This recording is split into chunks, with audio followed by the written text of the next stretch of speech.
La jueza Melissa Muñoz ordena localizar y capturar al ex vicepresidente Jorge Glass, tras revocar la libertad provisional que le otorgó el juez Curipayo, detenido por el caso Metástasis. El vocal del Consejo de la Judicatura, Javier Muñoz, fue detenido esta tarde en Guayaquil. Está acusado de obstrucción a la justicia. El narcotraficante Leandro Norero llevaba un minucioso registro del dinero que entregaba a policías de la Dirección de Inteligencia y Operaciones Motorizadas que le ayudaban. El gobierno extiende la vigencia del carnet de discapacidad hasta diciembre del próximo año, porque el 49% no tiene actualizada su cédula de identidad. 5.000 habitantes de barrios rurales de Cuenca se quedaron incomunicados tras la formación de un socavón debido a las fuertes lluvias en la zona. La tormenta Jerry, que azota el Reino Unido, obliga a los aviones a aterrizar gracias a maniobras extremas.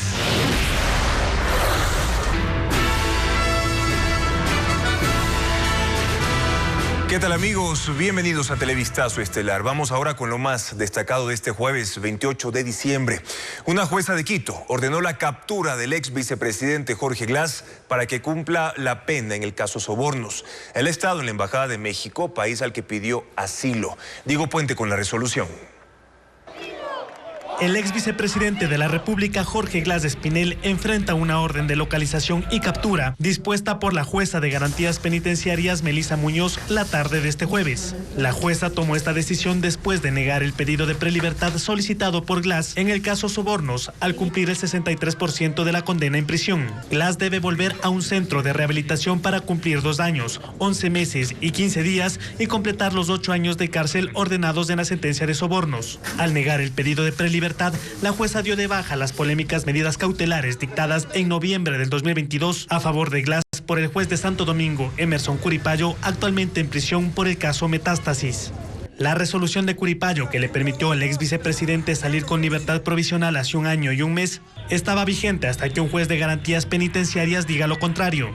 La defensa de Glass adelantó que apelará a la decisión. Esperamos que los jueces superiores de la Corte Provincial de Justicia corrijan el error, en este caso de la señora juez. La prelibertad a Glass no fue concedida porque incumplió uno de los 8 requisitos establecidos en el reglamento de ejecución de penas. Obtuvo apenas 2,83 puntos sobre 10 en el informe sobre las actividades que debe realizar en la cárcel para su rehabilitación. Por ejemplo, sacó 0 en el régimen laboral y deportivo y tuvo bajas calificaciones en los ejes cultural, de vinculación familiar y social y educación. Glass se encuentra en calidad de huésped en la Embajada de México en Quito desde el 17 de diciembre.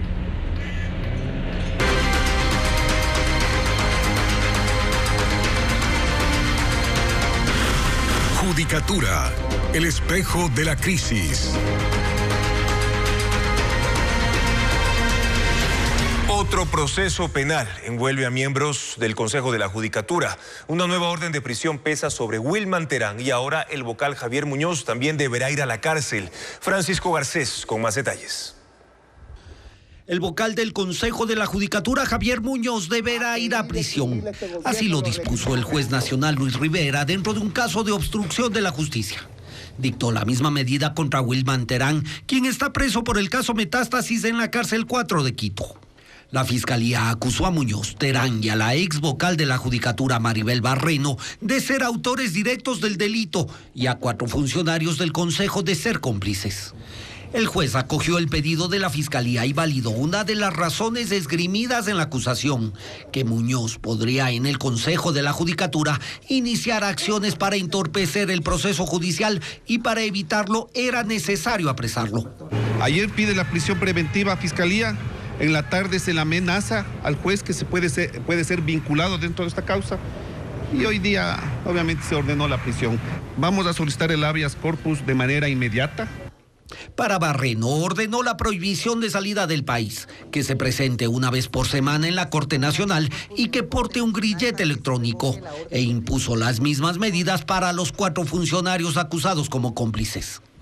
El juez Rivera también pidió que se retengan $18,000 de las cuentas de cada uno de los acusados de autores directos y $9,000 de cada uno de los procesados como cómplices. y dispuso que el Consejo de la Judicatura no pueda iniciar acciones administrativas contra el fiscal Wilson Toainga, que es el acusador en este caso, ni contra el juez nacional Walter Macías y una agente fiscal. Me parece a mí ponerles un blindaje que constitucionalmente nadie debe tener. Coincidentemente, esta medida cautelar le da a un juez que aparece en los chats y que sabemos que lo pueden vincular al proceso, y hay que decirlo. Este proceso inició el 11 de mayo cuando el Consejo de la Judicatura suspendió y posteriormente destituyó al juez Walter Macías de la Corte Nacional de Justicia. En ese momento, él conocía un caso de tráfico de influencias en contra de Barreno y el ex vocal Juan José Morillo, quienes para esa fecha eran miembros del Consejo de la Judicatura. Y hace pocas horas fue capturado el vocal del Consejo de la Judicatura, Javier Muñoz. William Young informa desde el cuartel Modelo en Guayaquil, donde ocurrió la detención. William, adelante. La detención se registró esta tarde en una urbanización privada del cantón San Borondón. Este procedimiento estuvo a cargo de agentes de la Policía Judicial. Luego, el vocal de la Judicatura, Javier Muñoz, fue trasladado a una de las dependencias de la policía para realizarle exámenes médicos. Todo esto previo a trasladarlo hacia Quito para dar cumplimiento a la orden de detención dictada por el juez Luis Rivera en este caso que se investiga por obstrucción a la justicia. Aquí desde el cuartel Modelo, en el centro norte de Guayaquil, es poca la información que podemos recabar, porque nos indicaron a través de un mensaje de WhatsApp que la vocería o los detalles sobre esta captura del vocal de la Judicatura, Javier Muñoz, se dará en las próximas horas a través del canal de la Policía Judicial, es decir, a través de lo que la Policía Judicial puede informar. Eso es lo único que nos han informado hasta ahora. Tampoco se conoce si ya Javier Muñoz fue trasladado a Quito o está en la base aérea para ser trasladado en las próximas horas. Ha habido muy poco detalle desde aquí de la policía sobre este tema. Lo que sí confirmaron estas fuentes policiales es que la captura se realizó esta tarde en una urbanización privada del cantón San Borondón. El Consejo de la Judicatura solo cuenta con un vocal titular luego de los procesos penales que ordenaron prisión preventiva contra los otros 4 por tráfico de influencias, delincuencia organizada y obstrucción a la justicia. Fabiola Santana con la explicación. La historia del Consejo de la Judicatura actual se parece al juego de la silla. En principio son 5 vocales titulares y 5 suplentes. Hasta esta semana, por líos judiciales, solo había un titular y 4 suplentes. Maribel Barreno y Juan José Morillo fueron separados del cargo por estar procesados por tráfico de influencias. El caso se agravó por la detención de Wilman Terán, presidente del organismo involucrado en el caso Metástasis por delincuencia organizada. La crisis se agudizó hoy por la prisión de Javier Muñoz, acusado por la Fiscalía de obstrucción de la justicia. Así, el Pleno del Consejo de la Judicatura cuenta con 2 vocales suplentes, uno más que llegaría en horas, un titular y una vocalía vacante. Le corresponderá al Consejo de Participación Ciudadana y Control Social designar a 4 titulares, pero cada caso tiene sus particularidades. Wilman Terán, quien estuvo 10 meses en la presidencia del organismo, renunció en medio del proceso penal por el caso Metástasis. Lo reemplazó de forma temporal Álvaro Román, quien era su suplente. El titular definitivo saldrá de una terna que la Corte Nacional tiene que enviar al Consejo de Participación Ciudadana. Los otros consejeros procesados no han renunciado, aunque sus cargos son asumidos por suplentes. Los vocales titulares dependen en todos los casos de lo que resuelva la justicia. Maribel Barreno fue reemplazada por Yolanda Yupangui. Juan José Morillo no tiene suplente porque renunció. Y en el caso de Javier Muñoz, con orden de prisión desde hoy y que pidió 16 días de vacaciones, será reemplazado en las próximas horas por Solanda Goyes. Ella estará mientras Muñoz esté preso. Javier Muñoz, vocal de la Judicatura, además es investigado por lavado de activos. Le fue revocada su visa estadounidense y se considera perseguido por la Fiscalía. Javier Muñoz llegó a la vocalía del Consejo de la Judicatura en abril de 2021 como delegado del Ejecutivo. Fue seleccionado de la terna que envió el entonces presidente Lenín Moreno para cubrir la vacante que quedó tras la renuncia de 2 vocales a 2 años de haberse posesionado. Muñoz fue polémico 2 meses después de asumir el cargo. Guillermo Lasso llegó a la presidencia y pidió su renuncia, argumentando que sus actuaciones no representaban al Ejecutivo.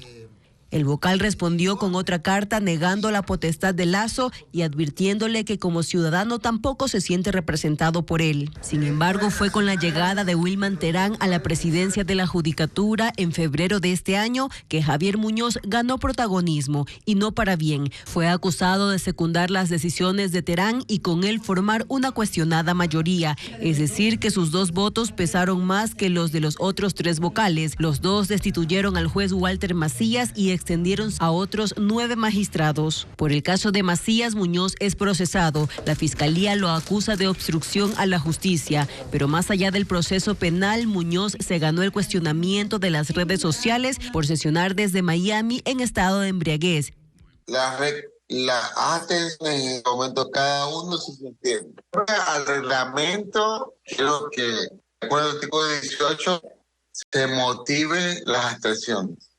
Y su excusa generó aún más críticas. Vale, ¿en aquella sesión usted estaba en estado de embriaguez? No, para nada, para nada. Yo tenía un tema médico de mis muelas. Desde entonces maneja un discurso de persecución de parte de la Fiscalía. Lo reiteró en mayo cuando allanaron 5 de sus propiedades en el marco de una investigación por lavado de activos. Yo he reportado todos mis ingresos y todos mis ingresos han sido lícitos. Es que ella intenta hacerme una campaña de persecución política. Y en octubre, cuando confirmó que Estados Unidos revocó su visa. Desde este jueves es procesado penalmente y con la orden de prisión en su contra corre el riesgo de perder su cargo. Nueva York y otras ciudades de los Estados Unidos toman nuevas medidas ante el incremento de flujos migratorios. Advierten del colapso de los servicios sociales y limitaron ya los horarios de llegada de buses con indocumentados. Los albergues no tienen más espacio y algunos migrantes creen que pasarán los próximos días en la calle. Los inmigrantes sin hogar y sus hijos pueden estar solo por 60 días en albergues de la ciudad de Nueva York y en otras localidades incluso por menos tiempo. En ese lapso deben resolver sus trámites de solicitudes de asilo o buscar sitios alternativos para hospedarse y asumir los costos.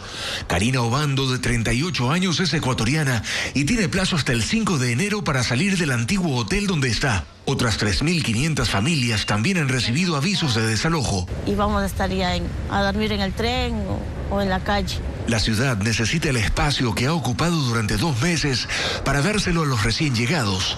Más de 500 personas por semana y ya son 100.000 los inmigrantes que reciben asistencia de la ciudad.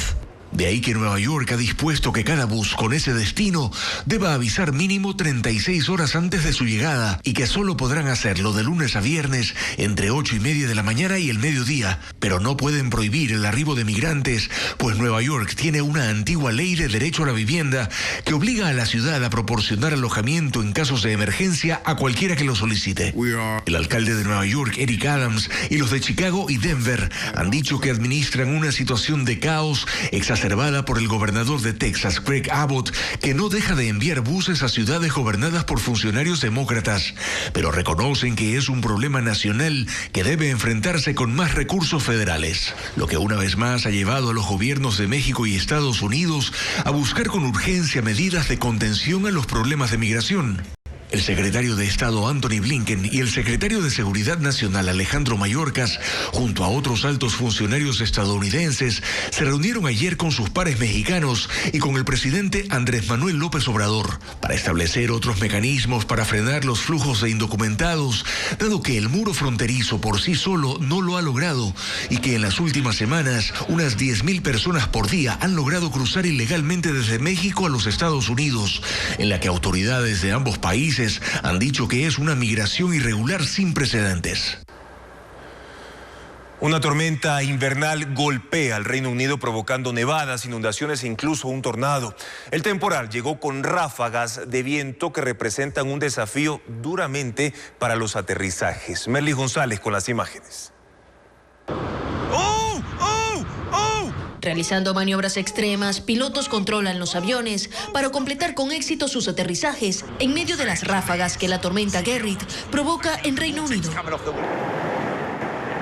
Las aeronaves se balancean peligrosamente antes de tocar la pista debido a los vientos de 130 kilómetros por hora. Es un panorama que se repite en los aeropuertos de Londres, Edimburgo y Glasgow, donde las condiciones han obligado a cancelar decenas de vuelos. Los vientos de Gerrit también causaron daños en Manchester, pero en forma de tornado. El torbellino se formó en una zona residencial y arrancó los techos de viviendas, árboles y postes. Escuché un estruendo y de pronto 30 segundos de caos donde todo volaba, dijo este residente. La tormenta invernal también arrojó gran cantidad de nieve en Escocia. Ahí los conductores quedaron atrapados en las carreteras. Mientras tanto, la lluvia provocaba el desbordamiento de ríos en el norte de Inglaterra. Urbanizaciones quedaron anegadas y unas 300 familias fueron evacuadas. Las condiciones del clima que afectan Reino Unido también provocaron la suspensión del servicio de trenes y dejaron 14.000 usuarios sin electricidad. Sin embargo, no se reportan fallecidos.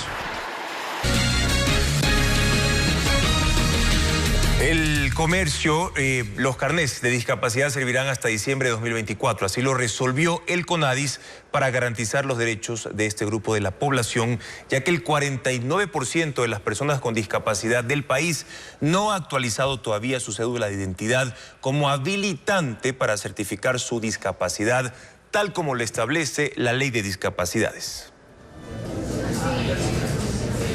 Gracias.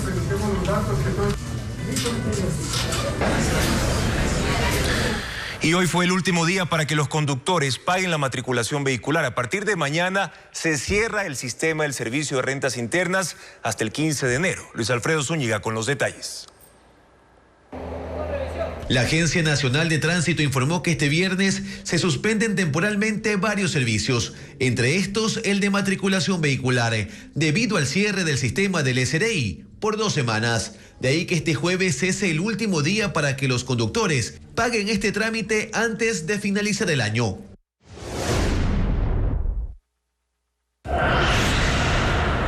En Guayaquil acuden personas a matricular. Sin embargo, el número es menor al de años anteriores, 1.600 por día. Por ello, se observa este panorama. Más de la tercera parte del parque automotor de la ciudad no ha hecho la revisión técnica vehicular. Se han matriculado aproximadamente 240.000 vehículos. El parque automotor es de 690.000 vehículos. La gente está pagando la matriculación en las últimas horas. Luego, pueden acudir a los centros de revisión hasta el sábado 30 de diciembre. Del 60% de ausentismo en Guayaquil, la mayoría, según datos de la Autoridad de Tránsito Municipal, han matriculado en cantones en los que se hace la revisión, solo de manera visual.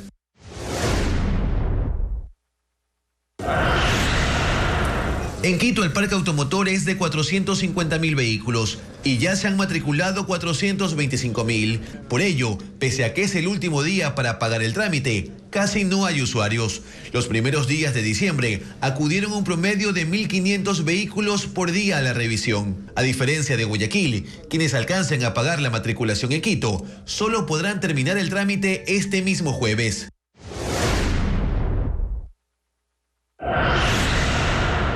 En Machala la llegada de vehículos es baja. Hoy es el último día en el que atenderán a quienes alcancen a pagar el trámite. Por lo general acuden 40 vehículos diarios en diciembre y ese promedio se mantiene. En Machala hay un parque automotor de 60.000 carros. Sin embargo, apenas 36.000 han matriculado. En esta ciudad se repite la práctica de que conductores acuden a otros cantones para evitar la revisión técnica. La ANT indicó que este y otros servicios como registro y levantamiento de medidas cautelares, actualización de datos y migración de estados vehiculares se retomarán desde el 15 de enero del 2024. Quienes ganen $11.902 al año pagarán impuesto a la renta en el 2024. Adriana Bermeo explica la nueva tabla publicada por el Servicio de Rentas Internas a continuación. El SRI publicó la nueva tabla para el pago del impuesto a la renta de personas naturales que estará vigente en el 2024. El cálculo se realiza con base en los ingresos del trabajador durante el año, sueldos, bonificaciones, comisiones, horas extras y utilidades, sin tomar en cuenta el aporte a la seguridad social. La tabla funciona así. En el primer nivel están las personas que ganan hasta $11.902. Ellos no pagarán impuesto a la renta. Luego vienen aquellos que tienen ingresos entre $11.902 y $15.159. El impuesto a la renta será del 5% del excedente. Por ejemplo, una persona que gane $12.000 anuales tiene que restar $11.902 de la base imponible. El resultado es $98 y pagará el 5% del impuesto sobre ese monto, $4.90 al año. La cifra podría reducirse a cero si se presenta la proyección de gastos. Se deducen valores por salud, alimentación, educación e incluso lo destinado para mantener mascotas. Pues este anexo de forma obligatoria se lo hace hasta el mes de febrero del año que viene, de acuerdo al 9º dígito del RUC, ¿sí? Es decir, que si es del 1 es hasta el 10 de febrero y así sucesivamente hasta llegar al día 28, que es el número 0. En el tercer nivel de la tabla están quienes ganan entre $15.159 y $19.682 al año. Su impuesto a la renta es del 10%. Las personas que están en este caso deben sumar un monto establecido por el SRI de $163. A esto, el Servicio de Rentas Internas llama impuesto a la fracción básica. El porcentaje que se paga por el impuesto a la renta es máximo del 37% con monto fijo de $23.956. Pero esto aplica solo a aquellos contribuyentes que ganen más de $107.199 anuales. Todos estos cálculos se pueden realizar de forma automática en la página web del SRI, en la calculadora que se llama Ley de Economía Familiar. El comercio por compras de fin de año en las ciudades fronterizas de Ipiales, Colombia y Tulcán, Ecuador, se activa. Hay presencia masiva de clientes en las ferias, quienes buscan comprar sus prendas para estrenarlas durante la noche del 31. Paola Andrade con el recorrido. El intenso movimiento comercial de fin de año en la ciudad fronteriza de Tulcán aumenta a días del fin de año. En la feria de ropa del mercado San Miguel, ubicada en el centro sur, 400 comerciantes llegan con textiles desde Imbabura y Pichincha. Los compradores buscan prendas como chompas, pantalones, calentadores y camisetas. 4.000 personas llegaron a esta feria solo este jueves. Un 70% de gente que ha venido a comprar, ya sean negociantes o por unidades, pero sí se ha vendido. En tanto, el Centro Comercial Popular, que alberga 1.250 negocios, este jueves recibió a 2.000 personas que recorren los puestos buscando los mejores precios y diseños. En estas ferias hay mercadería que va desde los 5 hasta los $25. La dinámica comercial de frontera entre Ipiales en Colombia y Tulcán en Ecuador se activa en estas fechas. El flujo de vehículos ecuatorianos que cruzan el puente internacional de Rumichaca es de 1.200 cada día. A pesar de ello, la Cámara de Comercio de Ipiales reporta el 40% menos de compradores ecuatorianos. Esto se debe a la cotización del dólar en Colombia de 3.826 pesos, a diferencia de diciembre del año pasado, donde por $1 recibía 1.000 pesos más. El movimiento comercial hace que los locales extiendan sus horarios desde las 7 hasta las 10 de la noche. Sin embargo, la realidad en la frontera sur es otra. Comerciantes en Huaquillas esperan que las ventas mejoren en los próximos días porque consideran que están al borde de la quiebra. Mientras que en Perú, los principales clientes son los ecuatorianos. Fabricio Lapo con el informe. 700 comerciantes de Huaquillas en El Oro. Durante 3 meses se prepararon con la esperanza de que en esta época de Navidad y fin de año mejoren las ventas. Sin embargo, el panorama es desolador. La mayoría de locales lucen vacíos y con pocos compradores. En las calles, decenas de personas caminan con dirección a la frontera sur. Los comerciantes sostienen que unas 5.000 personas al día visitan la ciudad, pero cruzan a Perú motivados por el cambio de moneda. No, en realidad no ha venido mucho el turista. Yo creo que ha sido más por la delincuencia, porque ha visto hartos actos delictivos aquí en el cantón. Entonces, como que el turista ya no quiere venir porque teme a que le pase algo.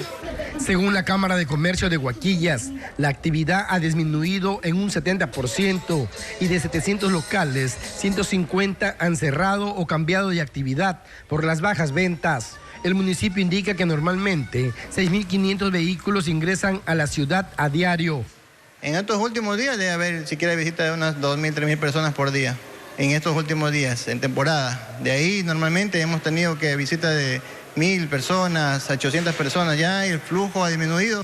Al cruzar el puente internacional que divide Ecuador y Perú, está la ciudad de Aguas Verdes, donde los locales y calles están llenos de compradores ecuatorianos. Carlos López es de Quito y llegó a hacer compras y a pasear con su familia. Hay más variedad de productos y se puede encontrar más economía en lo que es ese sentido, y mucha variedad. Los comerciantes peruanos indican que sus principales clientes son de las ciudades de Cuenca, Ambato, Quito y Guayaquil, y estos son atraídos por los bajos costos de los productos. El gobierno estaría a horas de presentar su consulta popular. El presidente Noboa anunció que se analizan 12 preguntas sobre seguridad, justicia y el captar los recursos de las bandas. A la par, colectivos piden que se incluyan otros temas, como lo informa Patricio Díaz. El gobierno ha mantenido bajo llave las preguntas que presentará para consulta popular. Lo que sí ha confirmado es que serán entregadas a la Corte Constitucional hasta fin de año, es decir, en las próximas horas. Los temas que se consultarán a los ecuatorianos se centrarán en particular en la seguridad. El jefe de Estado confirmó que las preguntas tendrían que ver con afectar al crimen organizado y narcotráfico. El procedimiento que regirá la acción de las Fuerzas Armadas también en esa lucha. Habrá reformas a la función judicial, la posibilidad de captar los fondos de actividades ilícitas y usarlos para temas de seguridad y aspectos sociales, la facultad para que las fuerzas del orden puedan usar las armas incautadas en los operativos antidelincuenciales. ¿Para qué? Para que no exista impunidad a criminales que nos matan en las calles, que nos vacunan en nuestros locales, que no nos dejan vivir y vuelva a haber orden en este país, que en este país vuelva a haber paz. Ese es el propósito inicial y mayor de la consulta popular. No se conoce la redacción de las preguntas, sin embargo, colectivos como Voces han solicitado al Ejecutivo que incluya otros temas.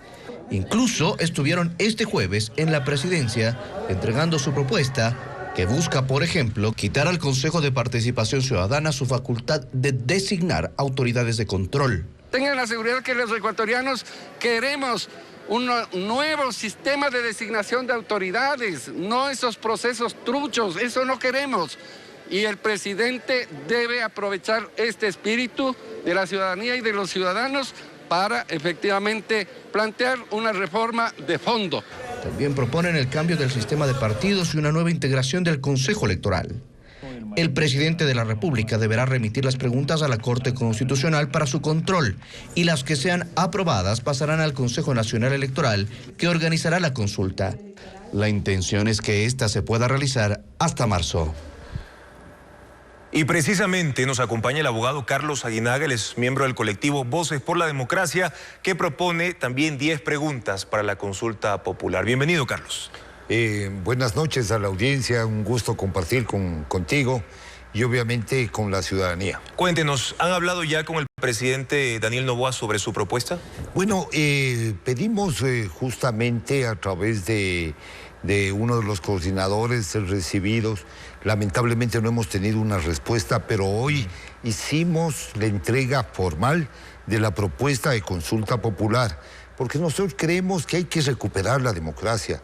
Y hay que recuperar la democracia en varios temas, en el tema de justicia. A eso voy, Carlos, porque ustedes quieren, según dice la propuesta planteada, contribuir a trazar una ruta al país, pero lo hacen poniendo, entre otras cosas, cambio de leyes o de pronto de las personas que dirigen las instituciones. Le consulto, ¿no vuelven a la ficción de que eso basta para cambiar la realidad? ¿De que eso es suficiente o no? A ver, este es un mecanismo por el cual tiene que iniciar, o sea, por ejemplo, el tema de justicia, de jueces, requiere una evaluación total, integral, de todos los jueces, de todos los niveles, de todos los fiscales. La justicia, la administración de justicia está cuestionada. Sí. El Consejo de la Judicatura, estamos planteando justamente el que exista un nuevo Consejo de la Judicatura. Ya vamos a topar el tema relacionado al sistema judicial, pero vamos ahora a hablar de la eliminación que ustedes plantean de los partidos políticos existentes y también crear nuevas reglas que mejoren la calidad de la clase política. Eso ocurrió con la muerte cruzada, pero la Asamblea ya vimos que volvieron, Carlos, los mismos. ¿Por qué esta vez sería diferente? A ver, venimos insistiendo en que el sistema de partidos políticos en el Ecuador no hay un sistema verdadero, real, no hay organizaciones políticas democráticas, no hay elecciones primarias en la cual los afiliados y los ciudadanos escojan, no hay democratización, entonces hay contaminación de las mafias, de los grupos de poder, de los clubes de corrupción, de la narcopolítica en los partidos. Entonces hay que hacer un borra y va de nuevo, que se eliminen todos estos partidos de papel y ir a un nuevo proceso de reconocimiento. Hay millones de ecuatorianos con firmas falsas en esas bases de datos. ¿Y se hacen partidos con una ley, mediante una ley? Bueno, se hacen partidos con un proceso de control, proceso de seguimiento, proceso de cultura política, proceso de educación cívica, proceso de cumplimiento de la ley. Y para eso estamos proponiendo una nueva ley de partidos, un nuevo título quinto. ¿No le preocupa, Carlos, que tal vez con esta ley se cambie el nombre o las siglas del partido, pero en el fondo sean los mismos? A ver, Juan Carlos, el tema es cómo cambiamos algo que ya está podrido. Las organizaciones ya están dañadas, ¿no es cierto? No hay democratización, no hay valores, no hay principios. Entonces tenemos que hacer un planteamiento desde la ciudadanía y por eso le hemos formulado al Ejecutivo. Vea, nosotros queremos elecciones primarias abiertas para seleccionar candidatos, elecciones primarias cerradas para que se elijan a los directivos, nuevos partidos políticos, nueva ley de partidos. Y además estamos proponiendo una nueva integración del Consejo Nacional Electoral. Sí, 7 miembros. Con 7 miembros. 4 de independientes y 3 que representen a los partidos. Ahora, Carlos, ustedes también plantean que las próximas autoridades, instituciones como Procuraduría, Contraloría, Fiscalía General del Estado, superintendencias, el Consejo Electoral que acaba de mencionar, etcétera, sean designadas por concurso de méritos y oposición. Pero ¿quiénes van a estar detrás de ese jurado? ¿Quiénes van a conformar ese jurado para ese concurso? Bueno, justamente hemos visto desde el 2008 acá que este sistema que se creó en la Constitución de Montecristi a través del Consejo de Participación Ciudadana y Control Social es la manzana de la discordia, ha sido los problemas en todos los periodos por las designaciones y estamos proponiendo un nuevo modelo de designación en la cual esta comisión de alto nivel vinculada a los quehaceres de cada uno haga la selección de ternas. Y un número determinado de ternas vaya a la asamblea para la designación. ¿Y quién los va a elegir a ellos? A los jueces. Bueno, por ejemplo, en el tema de jueces... A quienes van a estar a cargo del concurso. Claro, tiene que ser una selección que está...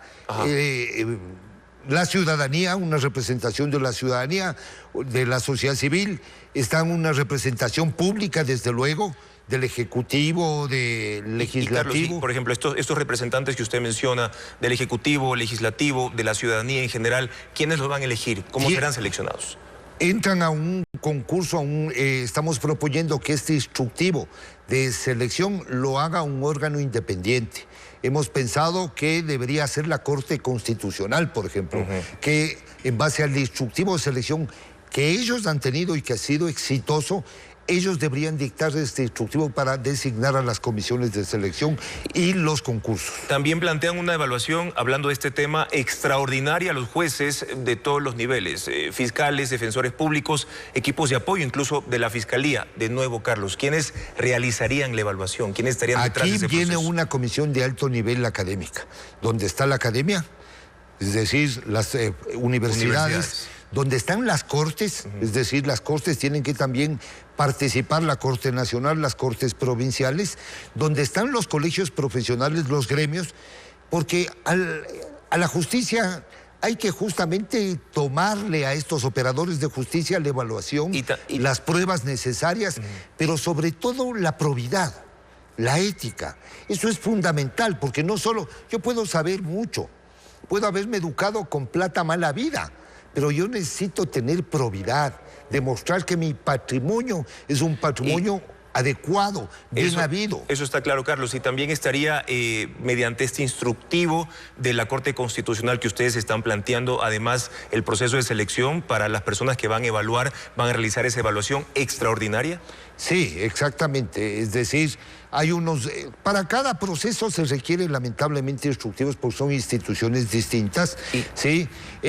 Pero tiene que ser comisiones de alto nivel, con conocimiento, con examen teórico, con investigación de la probidad, ¿no es cierto? Otra de las preguntas, Carlos, que ustedes plantean en esta propuesta está relacionada a una investigación desde hace 20 años atrás del patrimonio de los jueces y fiscales por parte de instituciones, entre ellas ustedes mencionan en estas preguntas la unidad de análisis financiero. ¿Cómo se puede hacer una ley con carácter retroactivo?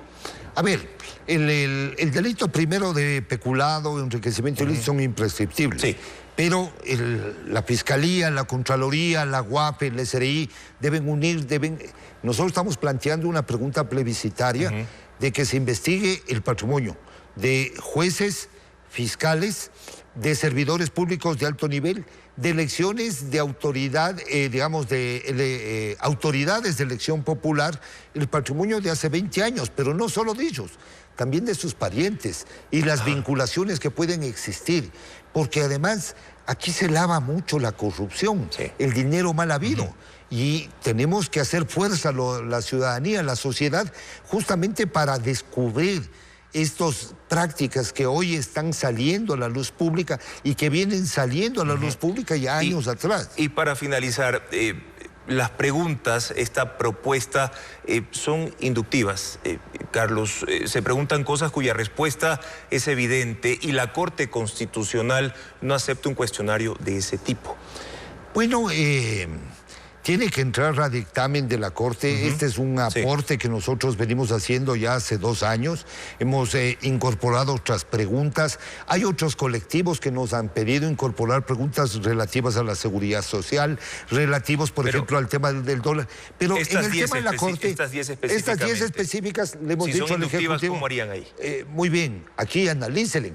Esta es nuestra contribución, si quieren mejorarla, si quieren utilizarla, pero nosotros seguiremos insistiendo que la solución a la recuperación de la democracia viene desde la ciudadanía. Ok, agradecemos entonces a Carlos Aguinaga por habernos acompañado en este espacio informativo, miembro del colectivo Voces por la Democracia, quien ha propuesto 10 preguntas para la consulta popular. Gracias, Carlos. Gracias, mi querido Juan Carlos. Alejandra. El presidente de Venezuela, Nicolás Maduro, ordenó la movilización de 5.000 tropas para ejercicios militares en una acción defensiva, según dijo, ante la anunciada llegada de un barco de guerra de Reino Unido a la zona marítima de la región del Esequibo en Guyana, un territorio en disputa con Venezuela. El HMS Trent es una lancha patrullera que se traslada como una señal de apoyo a Guyana, antigua colonia británica, por los anuncios venezolanos de buscar la anexión del Esequibo, rico en petróleo y minerales. Nicolás Maduro dice que la llegada del barco británico es una amenaza para Venezuela. Para defender nuestra integridad territorial. En medio de la guerra en Gaza, las fuerzas de defensa de Israel informaron sobre la muerte de otra de las rehenes capturadas por el grupo Hamas desde el ataque terrorista del 7 de octubre. Judith Weinstein, de 70 años, falleció, según fuentes israelíes, el mismo día del secuestro. El cuerpo sigue en algún lugar de la Franja de Gaza y lo tienen milicianos palestinos, al igual que el cuerpo de su esposo de 73 años, declarado muerto el 22 de diciembre. Ciudadanos israelíes demandan del gobierno una gestión efectiva para la liberación de otras 130 personas que permanecen cautivas, pero por ahora no hay posibilidades de un alto al fuego. En África, un camión cargado con combustible explotó cuando decenas de personas recolectaban gasolina. Ocurrió cuando el vehículo se accidentó en una carretera de Liberia y rápidamente fue rodeado por una multitud para cargar combustible cuando de pronto estalló. Al menos 40 personas murieron y 85 resultaron heridas. La policía no descarta que haya más víctimas entre los escombros. Un hombre sobrevivió 6 días atrapado en su vehículo tras sufrir un accidente de tránsito. Ocurrió en Indiana, Estados Unidos, cuando el conductor perdió el control de su auto y se volcó cayendo debajo de un puente oculto a la vista. Un padre y su hijo lo encontraron por casualidad cuando estaban buscando un lugar para pescar. El hombre fue trasladado al hospital en estado crítico. Sin embargo, reveló que sobrevivió todo ese tiempo tomando agua de lluvia. China inició el Festival Anual de la Pesca de Invierno, un gran acontecimiento para los residentes y turistas. Con una gran ceremonia de apertura, los pescadores de la ciudad de Daqing, en el noreste de China, tomaron sus redes para la primera pesca invernal. Este lago congelado recibe a más de 200 personas por día, quienes aprovechan sus abundantes recursos bajo el hielo. La jornada duró 8 horas y en total se capturaron 500,000 kilos de pescado. Además de disfrutar de la emoción de la actividad, muchos turistas y residentes locales compraron en el lugar marisco fresco. Este festival incluirá más de 25 eventos en 18 localidades en todo el condado y se extenderá hasta finales de marzo del 2024. Y Nueva York comienza los preparativos para recibir el 2024 en medio de estrictas medidas de seguridad ante la posibilidad de manifestaciones violentas contra los ataques de Israel en Gaza. Incluso el nivel de alerta fue elevado. La fiesta de fin de año es una tradición que se celebra desde 1904 en la icónica Times Square de la ciudad de Nueva York. Para esta ocasión se espera la llegada de unas 60,000 personas, pero agencias locales y federales han elevado su estado de alerta por posibles protestas contra la guerra en la Franja de Gaza, lo que ha generado que el multitudinario evento tenga mayores medidas de seguridad, pues desde que estalló el conflicto en Medio Oriente se han dado 500 protestas en Nueva York. El alcalde dijo que habrá helicópteros sobrevolando el área, drones, agentes encubiertos y patrullas policiales. Todo esto considerando que los manifestantes pro-palestinos interrumpieron el desfile del Día de Acción de Gracias e intentaron interrumpir la ceremonia del encendido del árbol del Rockefeller Center, exigiendo el fin de los combates. Se ha recomendado a quienes acudan al evento llegar temprano, no llevar mochilas, bolsos, paraguas o sillas, y solo serán permitidos los alimentos ligeros y los abrigos. Las autoridades creen que podrían registrarse desmanes poco antes de la cuenta regresiva a la medianoche, en el momento de recibir el año 2024. La obra Señor Klaus cierra la agenda de Pop-Up Teatro Café en Guayaquil, mientras en Quito habrá 2 encuentros interculturales en el centro y el sur para despedir el año. Estefanía Arias con los detalles.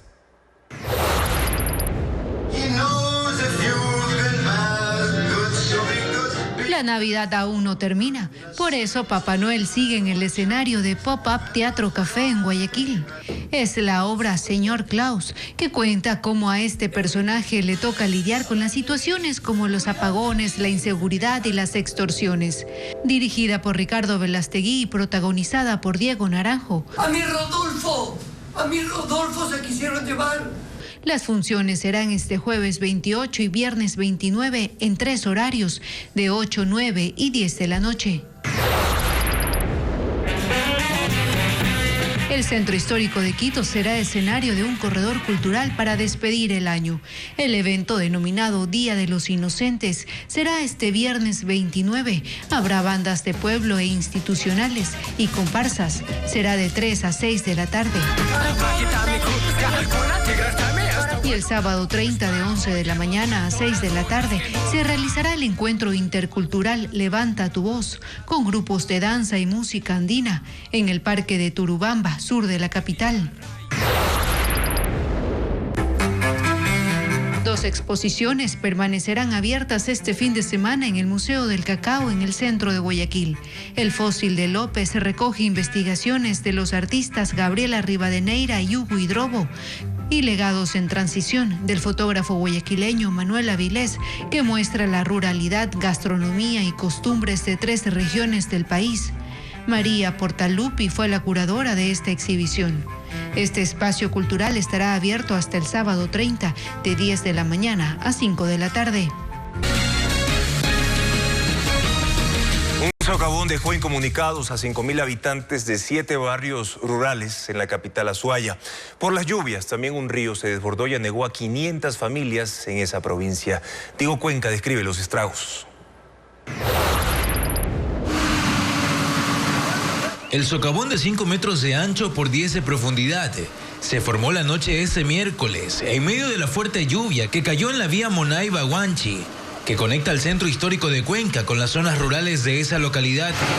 Las causas del fenómeno fueron la rotura de 2 tuberías de agua de 40 años y el colapso del alcantarillado. 5.000 personas que viven en 7 barrios de la parroquia El Valle quedaron incomunicados y sin agua potable, hasta que se instalen nuevas tuberías, cuyos trabajos durarán 3 días, según la empresa pública municipal de agua Etapa. Se taponó y se colapsó y estamos haciendo una reposición con una alcantarilla del doble de diámetro. También 3 de los 4 ríos están en alerta de desbordamiento debido al incremento de sus caudales, por lo que piden evitar acercarse a sus orillas. El río Las Juntas de la parroquia Febres Cordero en Babahoyo se desbordó y derribó un muro de contención. La fuerza del agua arrasó una vía que conecta a 6 recintos de esa localidad de la provincia de Los Ríos. Tenemos la preocupación tan grande de que la semana de lunes al 2 los chicos ya entran al colegio. Y como ustedes pueden ver, ningún bus se va a poder transitar por aquí. Los afectados son 500 familias que no pueden salir hacia la cabecera cantonal. Además, 100 hectáreas de arroz que fueron sembradas hace 2 semanas quedaron inundadas. Personal de la prefectura, utilizando una retroexcavadora, repara los daños. Y habrá lluvias en fin de año. El INAMI prevé que las precipitaciones moderadas permanecerán hasta el 30 de diciembre. Informa Hernán Higuera. El clima pondrá su contribución en la temporada de fin de año. El Instituto de Meteorología e Hidrología INAMI pronostica la presencia de lluvias en todo el país durante el 28, 29 y 30 de diciembre con intensidad moderada. En el Callejón Interandino hay 3 provincias con niveles altos de lluvia que son Azuay, Loja y Zamora, donde las precipitaciones ya hacen estragos, sobre todo en el tema vial. El viento podría movilizar las precipitaciones incluso hacia el litoral, por lo que no descartan chubascos dispersos en la provincia del Guayas durante las próximas 48 horas. En el monitoreo del INAMI, las provincias de Esmeraldas, el norte de Manabí y Santo Domingo de los Áchilas registran la permanente presencia de lluvias y hasta de tormentas eléctricas. El último día del año, el 31 de diciembre, el país tendrá una mañana soleada, según el INAMI, para el disfrute de quienes, por ejemplo, escogieron como destino la playa. Esperamos que en horas de la mañana tengamos presencia ya de sol, temperaturas bastante agradables. Sin embargo, en horas de la tarde aún esperamos algunas precipitaciones, sobre todo en el Callejón Interandino. En el Callejón Interandino y la Amazonía, el 31 de diciembre también acompañará el buen clima, pero será hasta horas de la tarde. Habrá una disminución de la intensidad de lluvias y en la noche de fin de año, el INAMI registra chubascos dispersos y precipitaciones ligeras. Se prevén algunas tormentas eléctricas en horas de la tarde. Si hablamos acá en la ciudad de Quito, esperaríamos del día 31 algunas tormentas, sobre todo en la zona sur, en la zona de los valles. Por lo que es necesario que la ciudadanía tome las previsiones. En el resto del país, lo que el monitoreo del INAMI refleja son precipitaciones leves a moderadas y presencia de neblina en algunas ciudades. En la Amazonía las lluvias serán constantes. El 31 de diciembre bajarán de intensidad, pero se recomienda a los turistas que prefieren descansar a orilla de los ríos tener cuidado con las sorpresivas crecientes de los caudales.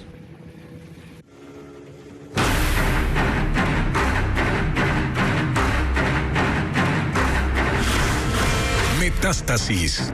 ¿Y ahora qué hacemos?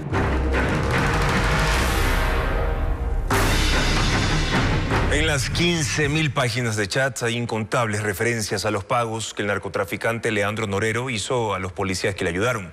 Constan agentes de la Dirección General de Inteligencia y del Grupo de Operaciones Motorizadas, como le informa Jacqueline Rodas. El narcotraficante Leandro Norero y su red llevaban un registro minucioso del dinero que pagaban a las personas que le ayudaban a torcer fallos judiciales, cuidar sus bienes incautados o disfrutar de beneficios en prisión. Son comprobantes de depósitos a familiares o amigos de policías y de otros funcionarios públicos. Sus operadores tenían cuadernos donde consignaban a quienes pagaban y los montos. Según el informe de análisis del caso Metástasis, algunos de esos alias o palabras en clave corresponden a oficiales de policía y se cotejan en decenas de chats que involucran a agentes del Grupo de Operaciones Motorizadas GOM y de la Dirección General de Inteligencia DGI. Aquí un ejemplo. Ya les dije a los panas del GOM, Motos y los del DGI que llega un premio.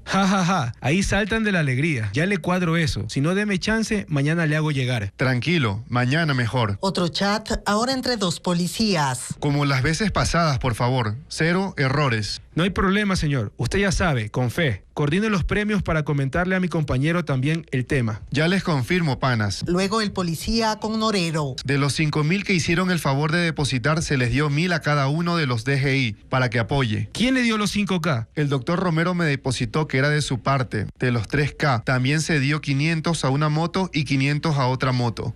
Bueno, ya estamos directo. Táctico es el mayor Neisser Mazón según la Fiscalía, entidad que además señala al mayor Armando Ruiz de ser quien blanqueaba el dinero de Norero mediante negocios de compra y venta de vehículos. En los chats, la Fiscalía encontró cheques como estos que Leandro Norero pide entregarle directamente al policía Ruiz. Hay más mensajes donde los policías envían a Norero fotografías como esta, agradeciendo el pago de $10,000 por la atención médica de su esposa, o esta del hijo que pudo volver de Rusia gracias a los $6,000 que le dio el narcotraficante. La investigación de la Fiscalía sobre el caso Metástasis muestra la corrupción en las instituciones y la contaminación del fenómeno del narcotráfico en la sociedad. Pero, ¿qué hacer? Ecuavisa inicia desde hoy una serie con las voces de la sociedad. ¿Qué propone hacer usted ante el estado de metástasis que ha denunciado la Fiscalía, que afecta a las instituciones y contamina a la sociedad también? Yo apuesto por una ciudadanía más informada. En ese sentido, tengo mucha fe y confianza en el periodismo serio, en los medios de comunicación. Los poderes reales son los que cambian una situación. En este caso, la Fiscalía, que es un poder público, ha logrado develar algo que también el periodismo develó hace rato.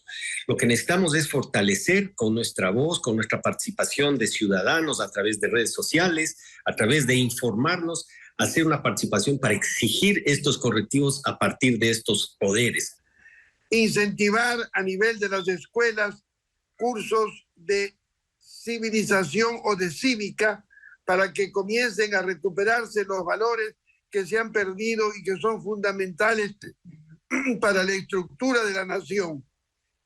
Finalmente, a nivel institucional, hacer auditorías de gestión para dejar en trabajo solamente a los que merezcan permanecer en la función pública por su capacidad y su rendimiento. Crear toda una unidad completa a los distintos niveles que correspondan en la función judicial para que sean jueces con identidad protegida los que traten estos temas de manera exclusiva. Segundo, creo que hay que ampliar y proteger con mayor claridad todo el trabajo que hace la Fiscalía General del Estado a fin de que sus funcionarios se puedan sentir absolutamente seguros. Lo primero que yo creo que hay que hacer es depuración. Tenemos que descubrir cuál es el mecanismo indicado para depurar, pero hay que depurar todas las esferas del sector público en donde exista corrupción. Creo que se requiere una reforma al sistema judicial de tal manera que se garantice que se va a eliminar la impunidad. Tercero, una sociedad, una ciudadanía que rechace la corrupción, que se sienta ese rechazo de parte de la gente a todo lo chueco, a todo lo torcido.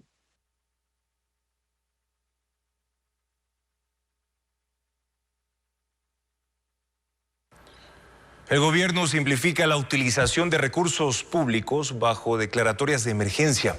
La reforma incluso permite el traspaso de dinero de una entidad a otra para proyectos de inversión, como le explica Lenín Artieda. El presidente de la República, con el decreto 93, modificó el reglamento general del Código Orgánico de Planificación y Finanzas. Daniel Noboa introduce cambios que permiten identificar que su gobierno para el desarrollo de obra pública no dudará en utilizar las declaratorias de emergencia. El reglamento anterior señalaba que se podía, solo en estado de excepción, anteponer a cualquier otro gasto del Estado la obra pública. Con la modificación, ahora las unidades ejecutoras, es decir, los distintos ministerios, pueden solicitar esa priorización ante una emergencia declarada. ¿Y cuál es la diferencia entre un estado de excepción y una declaratoria de emergencia? El primero se determina ante situaciones imprevistas, puede suspender derechos y está sujeta a control constitucional. El segundo tiene como finalidad básicamente la simplificación de procesos de contratación pública. Lo que determina el decreto 93 es que con un estado de emergencia se puedan modificar presupuestos y se permite el requerimiento de más fondos. Esto deberá ser autorizado por el Ministerio de Economía y Semplades. Según el reglamento, la declaratoria de prioritario para los estudios, proyectos y programas podrán tener como finalidad alinearse a un nuevo Plan Nacional de Desarrollo, incrementar más del 15% del monto priorizado o cambiar las condiciones de los contratos suscritos con organismos de cooperación internacional que los financien. Lo que no se podrá cambiar son los objetivos de los programas. El reglamento también permite ahora que se modifiquen los presupuestos que constan en el Plan Anual de Inversiones. Para ello, claro, se necesita primero un informe de disponibilidad de recursos que deberá emitir el ministro de Economía. Y una cosa más, se podrá también traspasar recursos de una entidad a otra, de acuerdo a las necesidades o a los objetivos que tenga el gobierno.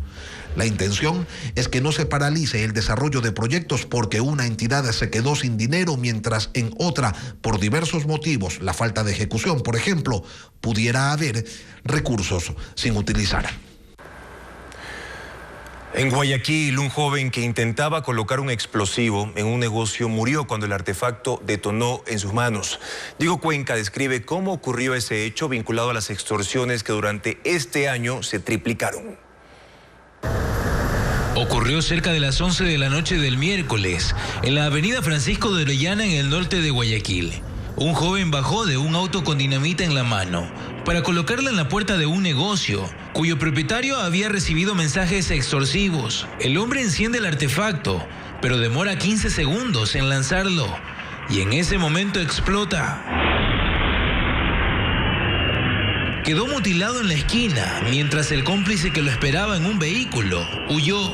La muerte de esta persona con el desmembramiento de las extremidades superiores y la pierna izquierda. Al tratarse de un menor de edad, no podemos dar los nombres, eso está en una línea investigativa. El fallecido era un adolescente de 17 años, que según la policía no registra antecedentes penales, pero ha sido señalado como extorsionador, delito que se incrementó durante ese año en Guayaquil, Durán y San Borondón. En el 2022 hubo 1.503 casos.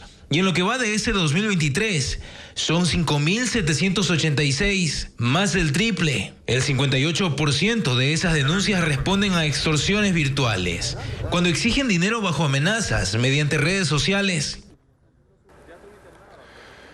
Un adulto y un menor de edad fueron aprehendidos por policías luego de asaltar a un comerciante en el centro de Guayaquil, mientras que en Durán 8 delincuentes robaron en un banco.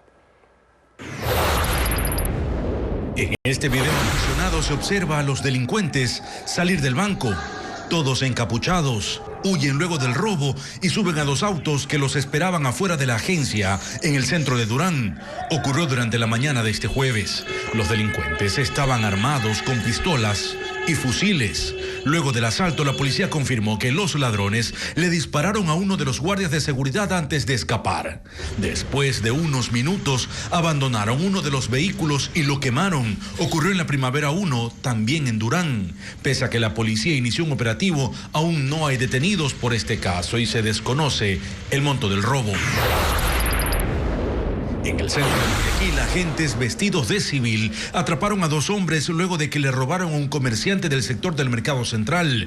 El hecho fue registrado en videos que se viralizaron en redes sociales. Según la versión de la policía, uno de los aprehendidos registra 10 antecedentes por varios delitos y el otro tiene 16 años. Les decomisaron una pistola y en el operativo retuvieron un vehículo. El gobierno detalló la estrategia antidelictiva para el feriado de fin de año. En una reunión del Gabinete de Seguridad, el ministro de Defensa, Giancarlo Lofredo, destacó que se reforzará la presencia militar en los balnearios del país, los patrullajes marítimos en las playas, los controles en las vías de acceso y analizan también el uso de helicópteros en áreas turísticas específicas. A la par, el gabinete habló de las áreas críticas en materia de seguridad y dijo que en esos cantones aumentarán los controles de arma entre policías y militares. La primera promoción de marineros lacustres del país fue certificada en Imbabura. Tras 5 meses de capacitación, los emprendedores que lideran los paseos en bote en los lagos de San Pablo, Cuicocha y Yaguarcocha podrán dar mayor seguridad a los visitantes. Cristian Tinajero con el reporte. 92 personas que ofertaban paseos turísticos a bordo de embarcaciones en lagos y lagunas de la provincia de Imbabura se sometieron a un proceso de entrenamiento dirigido por la Armada del Ecuador. Hombres y mujeres se lanzaron al lago San Pablo de Otavalo junto a los marinos para aprender técnicas de rescate y primeros auxilios. A bordo de sus embarcaciones turísticas, en cambio, recibieron instrucciones para brindar un servicio seguro, nociones de orientación y técnicas de navegación. Ahora en los botes se exige lo que es capacidad máxima para poder salir a bordo en el agua. En tierra, los uniformados de la Capitanía del Puerto de Esmeraldas enseñaron a los emprendedores los procedimientos para apagar incendios. Además, recibieron clases teóricas sobre el mantenimiento de embarcaciones y la dotación de implementos de seguridad. Estoy muy contenta, muy feliz, porque antes no teníamos todo legal. Ahora estamos legalizando todo. El proceso de regulación de este servicio turístico inició en julio pasado, tras el hundimiento de una barcaza que ofertaba paseos en el lago San Pablo sin permisos. Ese día esta transportaba a 32 personas, de las cuales 4 murieron. Creo que luego de la tragedia que tuvimos en nuestro lago San Pablo no hemos parado de trabajar junto a la Armada Nacional para capacitar a nuestros navieros lacustres, para empezar un proceso también de regularización de las barcazas y sobre todo garantizar la seguridad a todos los turistas nacionales y extranjeros que nos visitan. Y luego de 5 meses de capacitaciones e inspecciones, 92 navegantes de los lagos San Pablo, Cuicocha y Yaguarcocha obtuvieron su matrícula que los certifica como marineros lacustres. Este documento permite ofertar el servicio de forma regular. Un comisionado por cada lago, delegado por la Armada, vigilará que únicamente quienes estén certificados puedan ofertar los paseos. En las embarcaciones hemos logrado matricular a 3.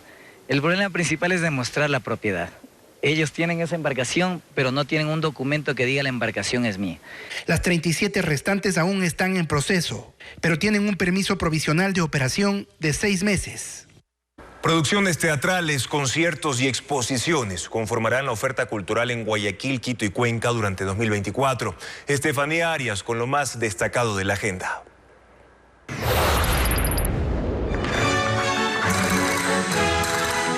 Aún no empieza el 2024, pero las agendas de los teatros del país ya registran algunos eventos. El Teatro Centro de Arte en Guayaquil abrirá con un concierto de la Orquesta Sinfónica titulado Gala de Año Nuevo, Viena en Guayaquil. Será el viernes 5 de enero a las 20 horas. En el Teatro Sánchez Aguilar en San Borondón se estrenará el musical La Bella y la Bestia el 27 de enero, una obra protagonizada por los alumnos de la Escuela Hanna, una franquicia española que enseña actuación a jóvenes. En Quito, el Teatro Nacional Sucre comenzará su programación con un concierto de la Banda Sinfónica Metropolitana, bajo la dirección de Jorge Dumont. Será el sábado 20 de enero a las 19 horas. También ahí, hasta el 11 de enero, se receptará inscripciones al Festival de Música Sacra. Y en la Casa de la Música, en el norte de Quito, la Orquesta Sinfónica Nacional ofrecerá un concierto de Año Nuevo con vals, polcas y marchas de la dinastía Strauss. Será el 11 de enero a las 8 de la noche. Mientras la edición 16 de la Bienal de Cuenca continuará en la capital Azuaya, 29 proyectos seguirán expuestos en las 8 sedes hasta el 8 de marzo de 2024. Así, estos espacios buscan explotar el talento local y seguir fomentando el arte en el país.